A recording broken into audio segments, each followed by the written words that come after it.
ओम नमः सिद्धेभ्यः। ओम नमः सिद्धेभ्यः। ओम नमः सिद्धेभ्यः।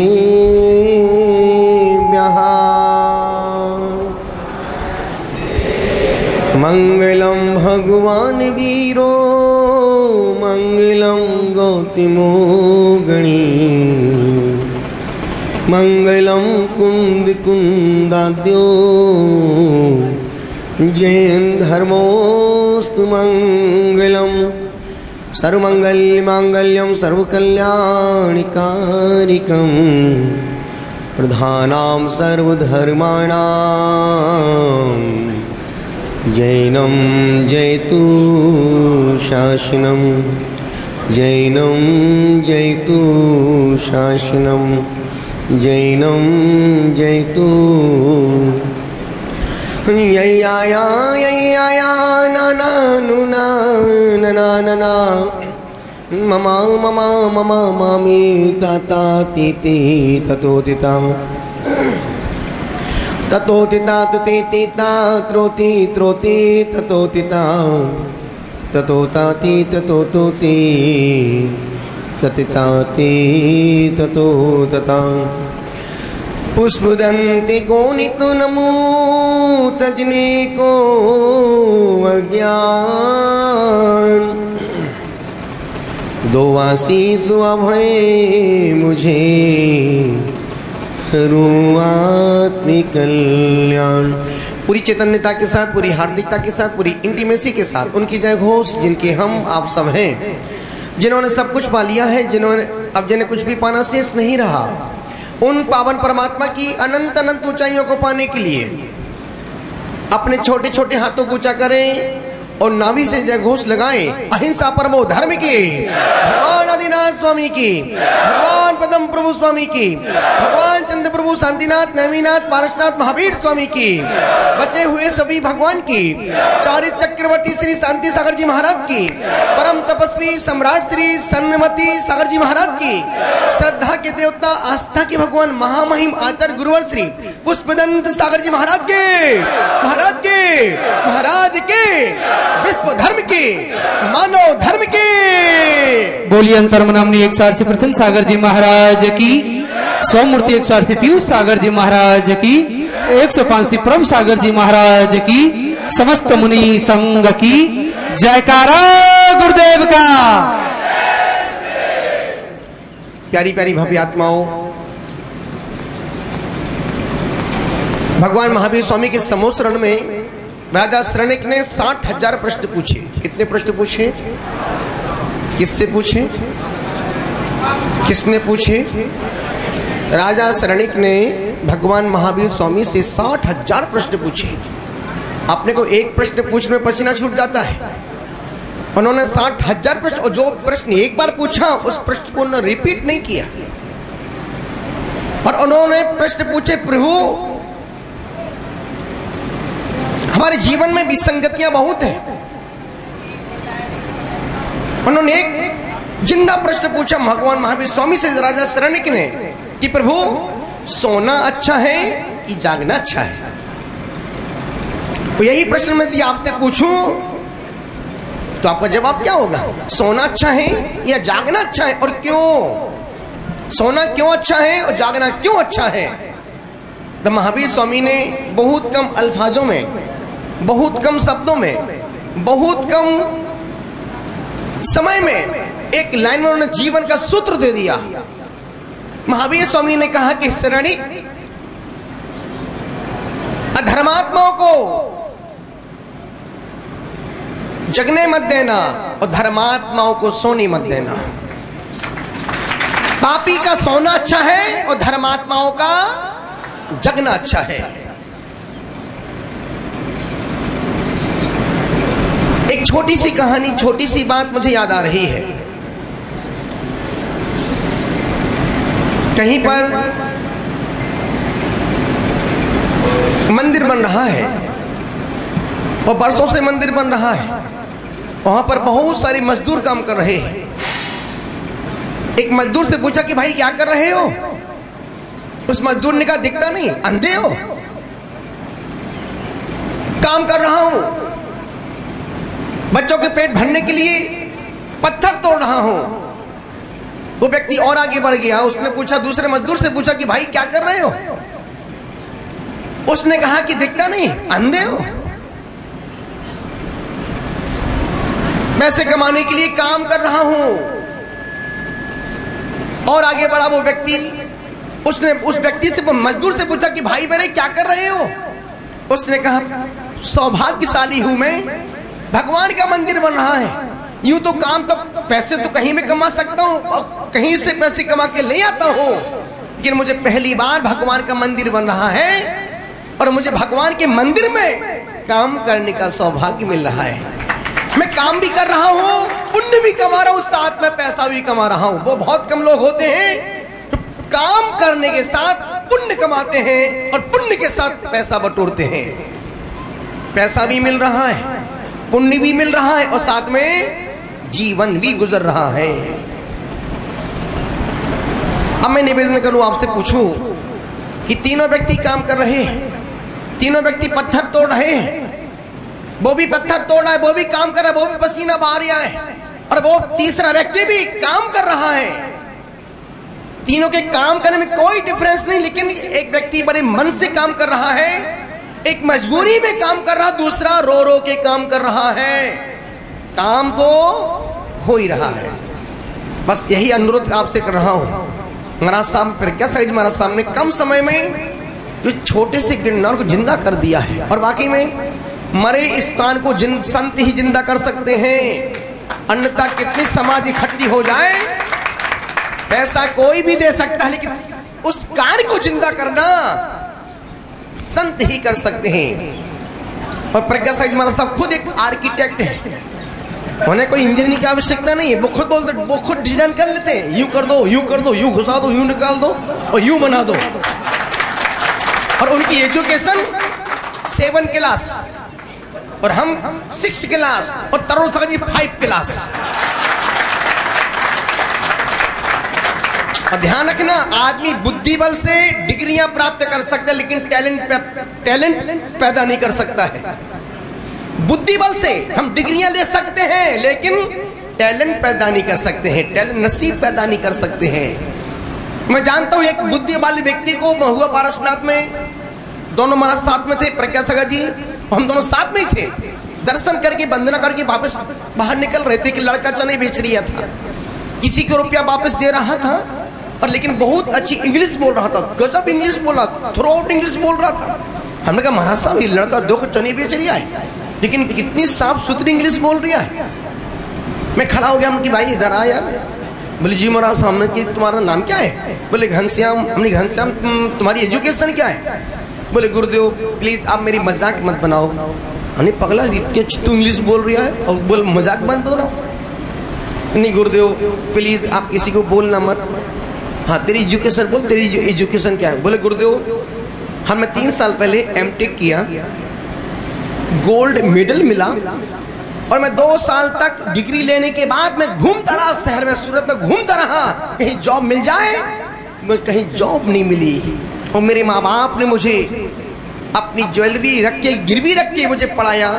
पिता ने गाड़ी बेची तो मैंने एमटेक किया, उन्होंने अपना मकान किराए पे रखा, तो हमने एक डिग्री गोल्ड मेडल मिला है। गुरुदेव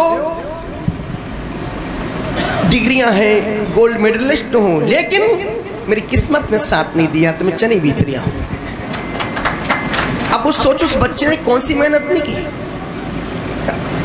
बुद्धि बल से डिग्रियां ले सकते हैं, लेकिन टैलेंट पैदा नहीं कर सकते हैं। और जब 1-1 लाख बच्चे IAS की उस इंटरव्यू में जाते हैं, उसमें से बुद्धि वाले बच्चे नहीं निकलते, टैलेंट वाले बच्चे निकलते हैं। बामुश्किल से 10% बच्चे, 5% बच्चे। IIT में क्या होता है, यही तो हो रहा है। सब बच्चों का दिमाग बहुत अच्छा है, टैलेंट, बुद्धि बहुत अच्छी है, लेकिन नसीब में भी तो होना चाहिए वो सुख।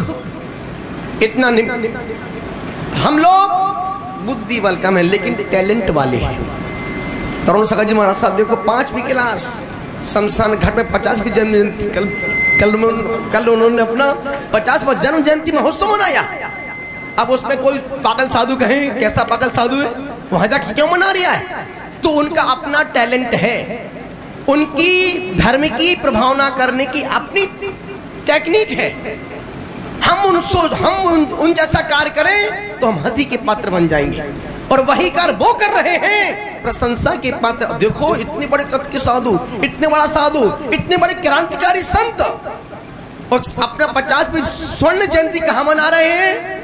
शमशान घाट, जहां पर कोई राम नाम सत्य है, अरिहंत नाम सत्य है, राम नाम सत्य है, अरिहंत नाम सत्य है। उस शमशान भूमि में जो आदमी का अंतिम स्थान है, और निवेदन कर रहा हूं मित्रों, आप भी चल रहे हो, मैं भी चल रहा हूं, तुम भी यात्री हो, मैं भी यात्री हूं, लेकिन दोनों की यात्री में बहुत अंतर है। तुम बचपन से चल रहे हो और अंतिम समय तक चलते ही रहोगे। तुम्हारी यात्रा घर से प्रारंभ हुई है और मरघट पे जाके समाप्त हो जाएगी। जिंदगी भर चलने के बाद तुम कहां तक पहुंचे? शमशान घाट तक पहुंचे। वो संत की यात्रा प्रारंभ हुई है। संत मंदिर से चलना प्रारंभ करता है और मोक्ष तक लगातार चलता ही रहता है। इसलिए दिगंबर जैन साधु पैदल विहार करते हैं। क्यों पैदल चलते हैं? आदमी दूसरों के कांधों पे सवार होकर के मरघट जा सकता है लेकिन मोक्ष नहीं जा सकता है। आदमी दूसरों के कांधों पे सवार होकर के गिरनार की 5वीं टॉप तक पहुंच सकता है लेकिन नेमिनाथ भगवान के पास नहीं पहुंच सकता है। आदमी दूसरों के कांधों पे सवार होकर के पारसनाथ टॉप तक पहुंच सकता है लेकिन पारसनाथ तक नहीं पहुंच सकता। दिगंबर साधु पैदल ही चलते हैं। क्यों चलते हैं? सजन रे झूठ मत बोलो, खुदा के पास जाना है, न हाथी है न घोड़ा है वहां। किसने कहा ट्रैक्टर में जाना है? ट्रैक्टर में तो बाबू शमशान घाट पहुंचो, भगवान के पास तो नहीं पहुंच सकते हो। तो प्रज्ञा सागर जी महाराज साहब की अपनी प्रज्ञा है, उनकी अपनी क्षमता, उनकी अपनी सोच, और सोच समाज से बहुत हटके। जहां समाज की सोच समाप्त होती है वहां प्रज्ञा सागर जी सोच प्रारंभ होती है। अन्यथा कोई साधु सोच सकता है यहां पर आना भी पसंद नहीं कर। क्यों? यहां कुछ है ही नहीं। मुर्दा को जिंदा करना प्रज्ञा सागर महाराज साहब ही कर सकते हैं। और तरुण सागर महाराज साहब शमशान में घाट में जाके मुर्दों में प्राण फूंक रहे कि तू कहां भटक रही है, चल मेरे साथ चल। निवेदन कर रहा हूं, और एक पुष्पदंत के शिष्य ही मुर्दों में प्राण फूंक सकते हैं, अन्यथा दूसरों की क्षमता नहीं है। हाँ, दूसरे संत पका पका भोजन खा सकते हैं लेकिन रेगिस्तान में पानी निकाल करके दुनिया को पानी पिलाना पुष्पदंत के शिष्य ही कर सकते हैं। जब हम मैसूर गए, मैसूर में चतुर्मास का समय था। चतुर्मास कहाँ करें? तो उस समय लोगों को बोला कि बड़े भट्टर स्वामी जी ने कहा कि महाराज जी वहाँ चतुर्मास मत करना, वहाँ कोई आहार देने वाला भी नहीं मिलेगा, और 800 घर की समाज कन्नड़ जैन। हमने कहा 800 घर की समाज और मुझे आहार देने वाला कोई भी नहीं मिलेगा। और उन्होंने चैलेंज किया कि फिल्म ऐसी पिटेगी प्रशांत सागर की जैसी सावरिया, सुपर डुपर फ्लॉप फिल्म सावरिया।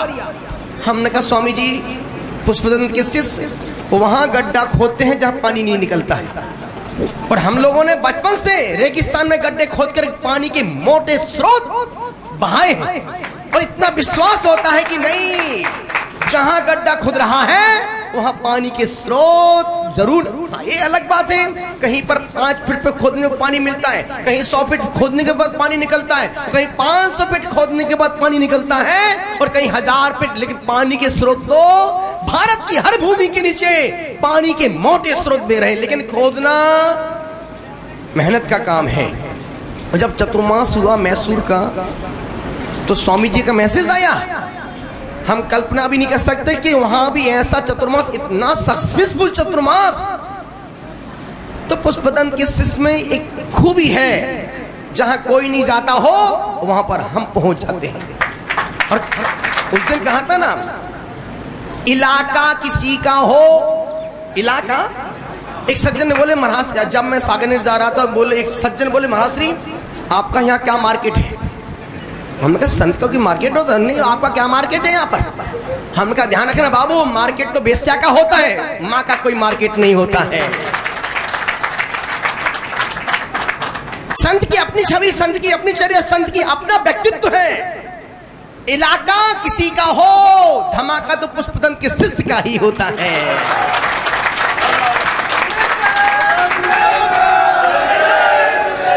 अब सोचो आप, सन 1999 में हम दोनों साधु साथ में थे, प्रकाश महाराज सब में उनके साथ 5 साल रहा।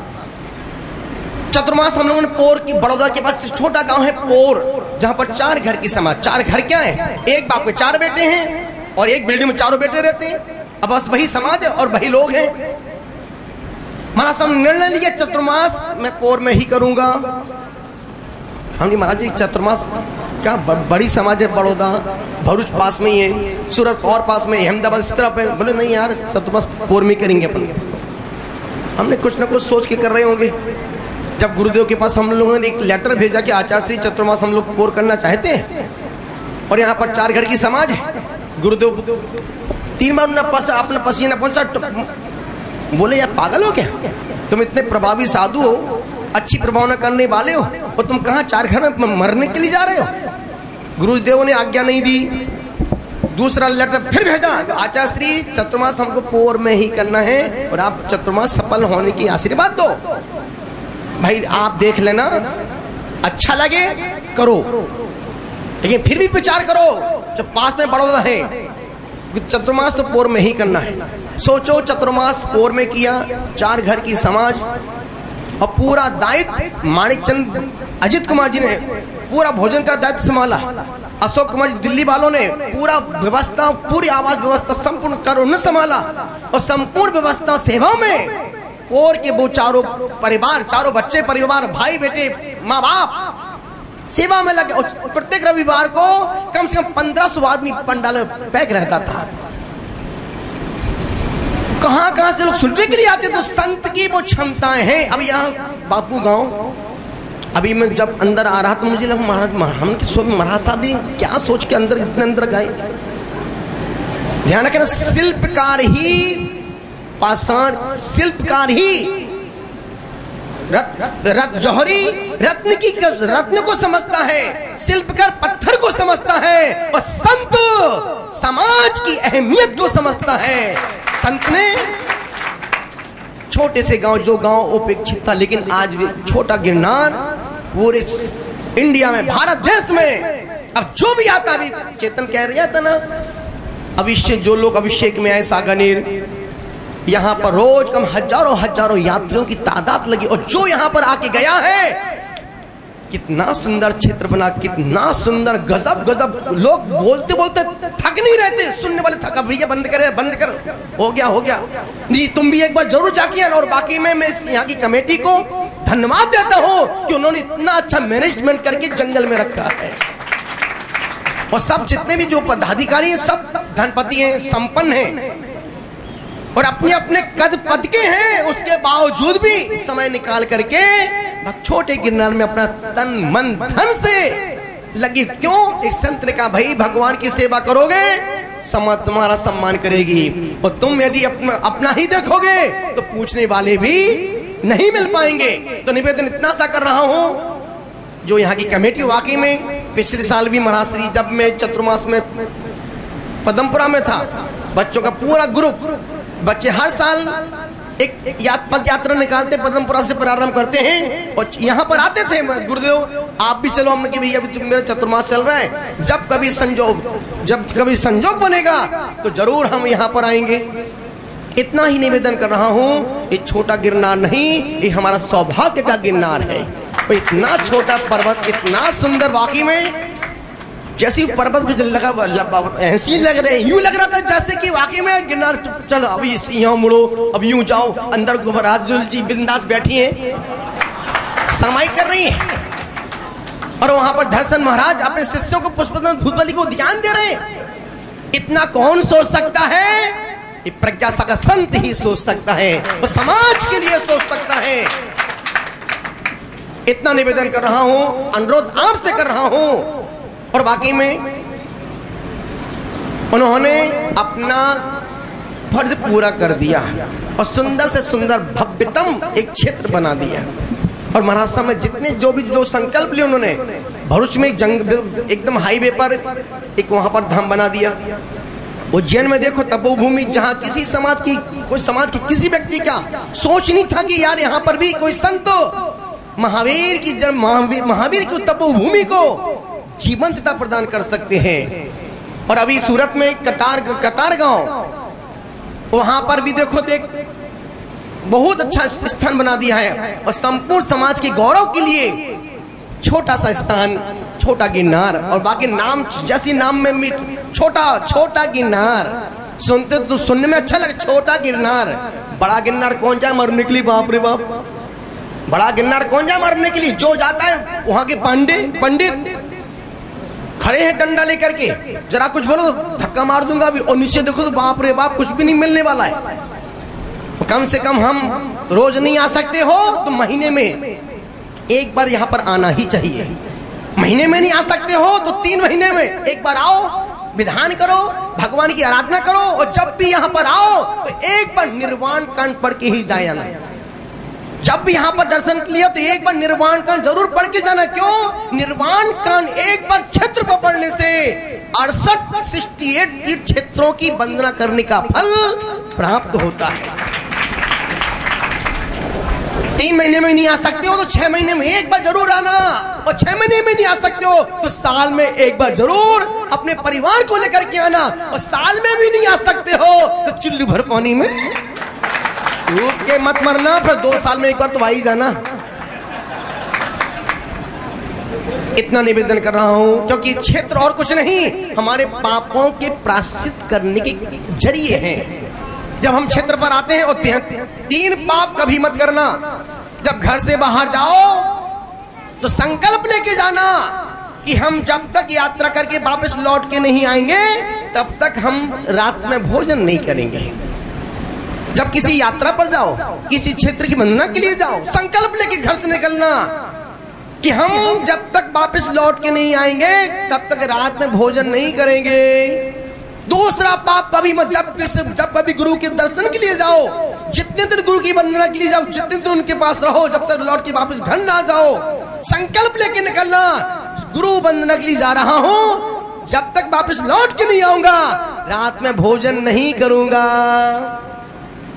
और तीसरा, जब तक हम यात्रा पर हैं तब तक कैसा भी निमित्त मिल जाए हम गुस्सा नहीं करेंगे, क्रोध नहीं करेंगे।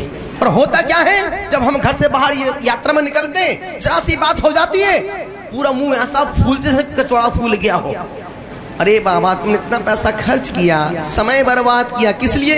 लड़ने झगड़ने के लिए, क्रोध कसाई के लिए। अब उसका मुंह फूल गया, वो यूं बैठा है, पत्नी यूं बैठी है ना। बाबा, जब तुमने पैसा खर्च ही किया है, यात्रा करने निकले ही, तो कैसा भी नहीं। हाँ, एक डायरी मेंटेन करना, यदि कोई कुछ बात हो जाए उस पर तारीख लिखना, समय लिखना कि मैं इस बात का जवाब घर जाके जरूर दूंगा।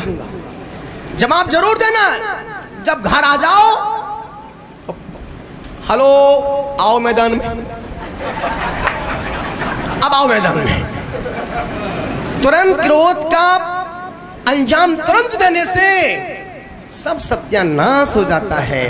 और क्रोध को बाद में करने से वह समय, वह घड़ी, वह पल टल जाता है। चाक्षु छोटा सा स्थान, छोटा सा समाज। महाराष्ट्र में चतुर्मास किया समाज, कितनी समाज है? बामुश्किल 50-60 घर की समाज होगी, लेकिन उस समाज ने भी पूरे देश में नाम कमा लिया। चाक्षु, पहले कौन जानता, कौन जानता चाक्षु चाक्षु, लेकिन अब देखो चाक्षु, छोटा गिरनार।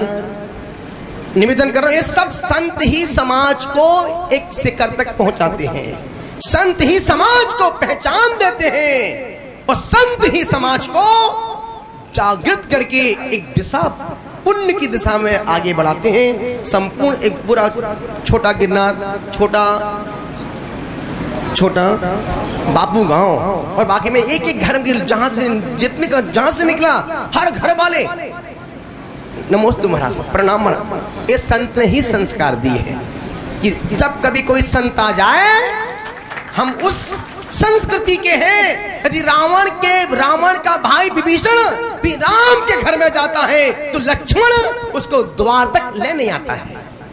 हम उस संस्कृति के हैं, लेकिन लोग अपनी संस्कृति को भूल करके संतों को देख के कमरे में घुस जाते हैं। इतना निवेदन कर रहा हूं, इतनी सी गुजारिश कर रहा हूं, क्योंकि ये भारतीय संस्कृति है। यदि कोई अतिथि आए उसको तुम खाना खिलाओ, खाना खिलाने की सामर्थ्य तुम्हारी नहीं है तो उसको आई को पानी दूध नाश्ता कराओ, और नाश्ता भी नहीं करा सकते तो उसको दूध पिलाओ, दूध भी नहीं पिला सकते तो उसको काफी पिलाओ, काफी भी नहीं पिला सकते तो उसको अब चाय पिलाओ, और चाय भी नहीं पिला सकते तो उसको शिकंजी पिलाओ, शिकंजी भी नहीं पिला सकते तो उसको अब पानी पिलाओ, अब पानी भी नहीं पिला सकते तो उसको छांव में बैठाओ, और छांव में नहीं बैठा सकते तो उसको कम से कम उसका अपमान तो मत करो, क्योंकि हम इंसान हैं और इंसान का काम इंसान करता है, शैतान नहीं करता है। लेकिन दुर्भाग्य उस सती का कि पहले हमारे घर के बाहर लिखा होता था वेलकम, सुस्वागतम, फिर हमने अपने घर के बाहर लिखना प्रारंभ किया आपका स्वागत है। अब हमने घर के बाहर लिखना प्रारंभ कर दिया कृपया कुत्तों से सावधान, भौंकने वाली अंदर बैठे हैं। एक समय था कि पहले घर के बाहर कोई आदमी ना घुसाए तो हम जानवर को बांध के रखते थे, घर में कोई जानवर ना घुसाए, हम पहले अपने घर के द्वार आदमी को बैठा के भैया देखना कोई अंदर घुस ना आए। और आज की तारीख में कोई आदमी ना घुस जाए, इसलिए हम घर के बाहर कुत्तों को बांध के रखा है। जो होगा वही तो निकलेगा। सम्मान दोगे जिंदगी भर सम्मान मिलेगा, अपमान दोगे अपमान ही मिलेगा, गाली दोगे गाली ही सुनने को मिलेगी, गीत गाओगे गीत ही सुनने को मिलेंगे, मुस्कुराहट दोगे मुस्कुराहट मिलेगी, आंख लाल करके दिखाओगे तो वो भी आंख बाहर निकाल लेगा। क्योंकि अब वो गांधी जी का समय गया कि तुम कोई चांटा मारे, तुम कोई चांटा मारे एक गाल पे तुम दूसरा गाल कर देना। अब तो कोई एक लगा तुम उसको किसने का दो लगा देना ना।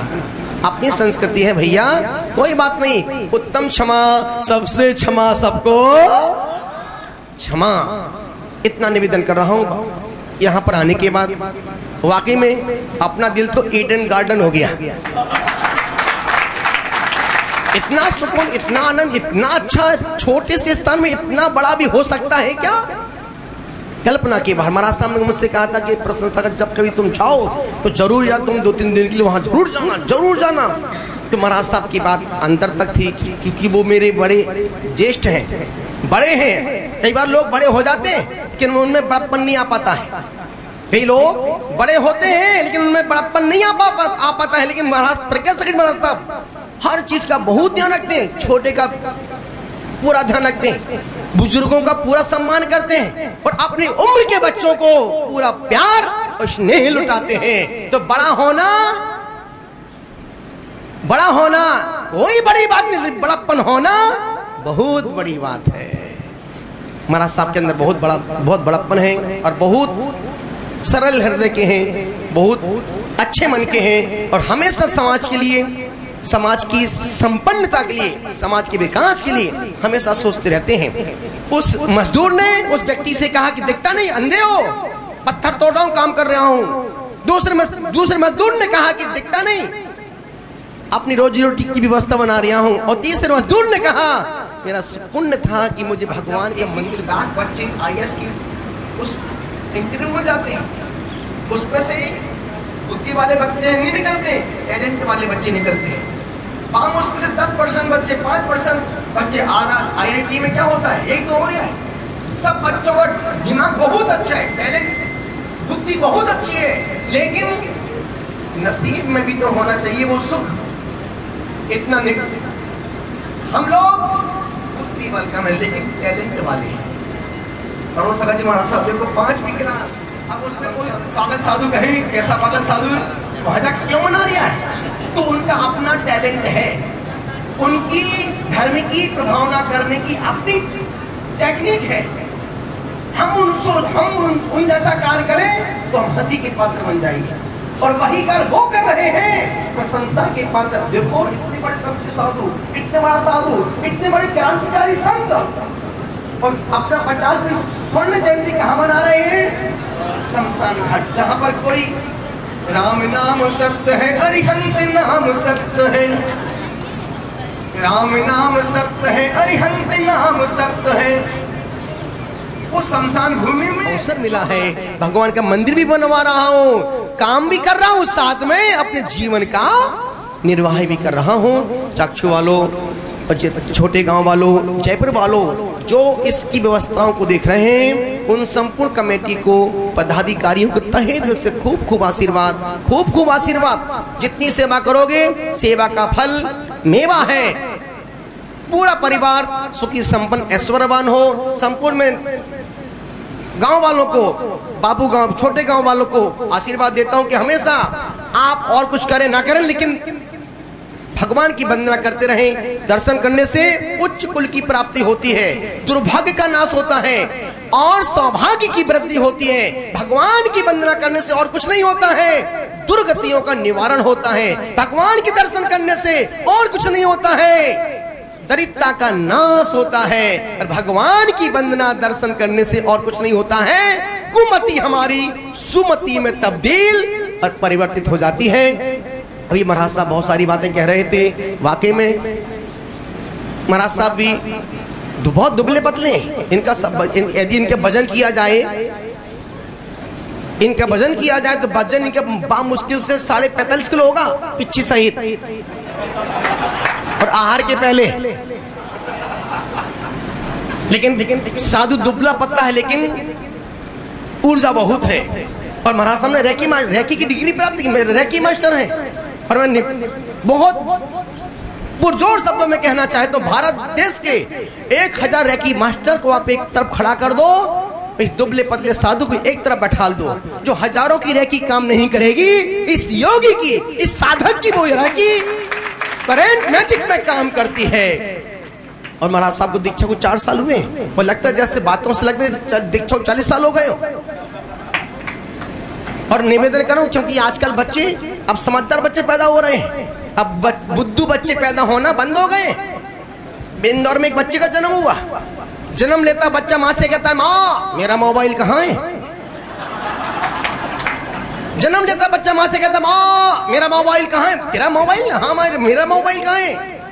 तुझे मोबाइल से क्या काम है? अरे नहीं माँ, मुझे भगवान को कॉल करके बोलना है कि मैं नीचे अच्छे से रिसीव हो गया हूं। अब बच्चे कहते हैं, छोटा बच्चा जान की मुझको मत डरवाना रे तत्तन। 5 साल का बच्चा 10 साल की बातें समझ लेता है, 10 साल का बच्चा 20 साल की बातें कर लेता है, और 20 साल का जवान लड़का 60 साल की बुजुर्ग बाबा से मजाक कर लेता है, और 60 साल की बुजुर्ग व्यक्ति 10 साल के बच्चों से मुंह चपड़ी करते हैं। जमाना यहाँ से फॉरवर्ड हो रहा और ऊपर से रिवर्स हो रहा है। इतना निवेदन कर रहा हूँ, महाराज साहब की अपनी चर्या है। और अभी बोले महाराज जी ने उपवास किए, ऐसे उपवास किए इन्होंने, जब मैं तो अभी कर रहा हूँ, जब एक घर में थे तब इन्होंने 1 उपवास किया, 3 उपवास किए, 5 उपवास किए, 8 उपवास किए, 10 उपवास किए 10 बार, 16 उपवास किए 5-6 बार, और 32 उपवास किए 1 बार। तो ये साधक, और हम लोग कोई ऐसे खाने पीने के संत नहीं बने। छोटे छुल्लक जी महाराज साहब हमारे, इन्होंने सन 60 में 1960 में BSc कंप्लीट कर लिया था। जब हम पैदा नहीं हुए तो उस समय इन्होंने वो पढ़ाई की है, बाल ब्रह्मचारी है। और निवेदन इतना सा कर रहा हूँ, हमेशा मौन रहते हैं, मुस्कुराते, तो मुस्कुराना है हमेशा मुस्कुराते रहते हैं। कितनी गर्मी पड़ जाए, कभी घी नहीं, कभी नमक नहीं, कभी भोजन नहीं, और बहुत सात्विक है। बहुत सात्विक हैं। उस दिन महाराज साहब सागर महाराज जी कह रहे थे कि मेरे वीर महाराज साहब की चर्या देखो, उनकी वीर सागर की चर्या देखो, उनकी मुनि की चर्या, और अब हमारे छुल्लक की चर्या देखो। पूरे 24 घंटे में एक कमंडल पानी यूज करते हैं, और उसी कमंडल अपने खुद निचोड़ देंगे, धो देंगे, सुखा देंगे। उनके मुनि की चर्या और हमारे छुल्लक की चर्या, चर्या में कोई समझौता नहीं है। और बहुत साधना पूरा विहार करते, केशलन साथ में एक साथ केशलन करते हैं, पूरे पैदल चलते हैं, शांत रहते हैं, और अधिक से मौन का पालन करते हैं, और बहुत कम दिन भर 150-200 माला फेरते हैं। फिर के दिखाए में तो 50 माला मन भटक जाएगा, लेकिन क्षमताएं छुल्लक की बहुत है।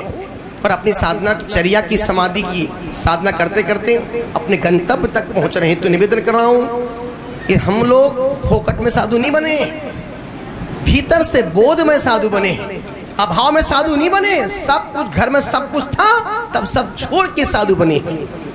इतना निवेदन कर रहा हूं, इतनी सी गुजारिश आपसे कर रहा हूं कि छोटा गिरनार, ये छोटा गिरनार, ये तो बहुत बड़ा गिरनार है। मन छोटा बड़ा मन का समीकरण है, लेकिन गिरनार तो गिरनार ही है। गिरनार जहां से ना गिरे नार, वो है गिरनार। और राजुलमा बैठी है अंदर, समाधि लगा के बैठी है। इधर कब आओगी, कहो कब आओगी, इंतजार में बैठी। प्रभु मुझे भी अपने पास बुलाओ। जहां आप पहुंचे हैं, तो मैं महाराज साहब के चरणों में प्रणाम करता हूं कि उन्होंने इस छोटे से गांव में एक भव्यतम छोटे तीर्थ का निर्माण किया है, और उनकी साधना को मैं प्रणाम करता हूं। क्योंकि वो मेरे बड़े भाई हैं, उन्होंने मुझे बहुत कुछ सिखाया है, उन्होंने मुझे बहुत ज्ञान दिया है, और जो बोल रहा हूं मैं उनका ही बोल रहा हूं। कभी भी उपकारी के उपकार को भूलना अच्छे व्यक्ति के लक्षण नहीं है। आपने सुना, अनुग्रहित हूं, आपके भीतर बैठे परमात्मा को प्रणाम करता हूं। महावीर ने शरण से इतना ही कहा था कि सोना अच्छा है कि जागना अच्छा है, तो महावीर ने कहा पापियों को जगने मत दो और पुण्यात्माओं को सोने मत दो। धर्मात्मा जागता है तो धर्म का शंखनाद होता है, और अधर्मात्मा जागेगा, अधर्म ही अधर्म फैलाएगा। बोलो महावीर भगवान की। जिनवाणी के ज्ञान से सूझे लोकालोक, सोवाणी मस्तक नमु सदा दे तू लोग। हे जिनवाणी भारती तो जपो दिन रेन, जो तेरा शरणा गहे सो पावे सुख चैन।